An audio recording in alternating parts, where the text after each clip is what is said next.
ছিদ্র করে, আর এই যে কৃষ্ণের মাথায় চূড়ো আছে, চূড়ো বানাইছে পাতা বাহারের পাতা দিয়ে, মাথায় চূড়ো বানাইছে, আর এই পেঁপের ডগা দিয়ে বাঁশি বানিয়েছে।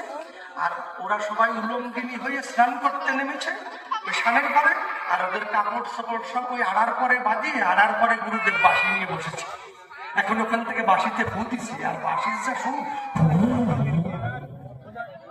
যেই ফু দিছে, আর সবাই তুলঙ্গিনী অবস্থা, গুরুদেবের ভাব উঠে গেছে, একদম মাথা নাড়িয়ে নাড়িয়ে বাঁশি বাজাচ্ছে, কিন্তু উপরে যে বল্লার টোপটা দেখে নাই।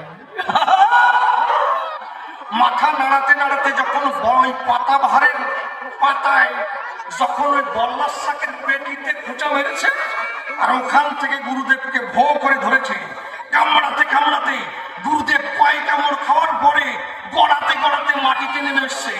বল্লার চাক বলছে, শোনো, এখানে শুধু এই গুরুদেব না, এখানে মেয়ে মানুষ আছে, সবাইকে সারবা, সবাইকে কামড়িয়েছে। গুরুদেবকে একবারে বাবের জগৎ থেকে পাঠিয়ে দিয়েছে। এই গুরুদেব যারা, এই জাতীয় গুরুদেব যারা এইভাবে বিধবা নিয়ে দীক্ষা দিয়ে এই কেন্দ্র কুসকুসি করে, তারা এদের কোনো কাজ নেই, কোনো কাজ করবে না, কিচ্ছু করবে না। সত্যবাদী জিতেন্দ্রী হয়ে কি হবে? যুধিষ্ঠির ধর্মে কর্মে যার মতে স্থির, গুরুদেবের কাছে মিথ্যা কথা বলেছিল, আপনি বলেন ধার্মিক হয়ে গুরুদেবের কাছে মিথ্যা কথা বললো, দরকার কি সবাই? সত্যবাদী জিতেন্দ্র হওয়ার কোন প্রয়োজন নেই।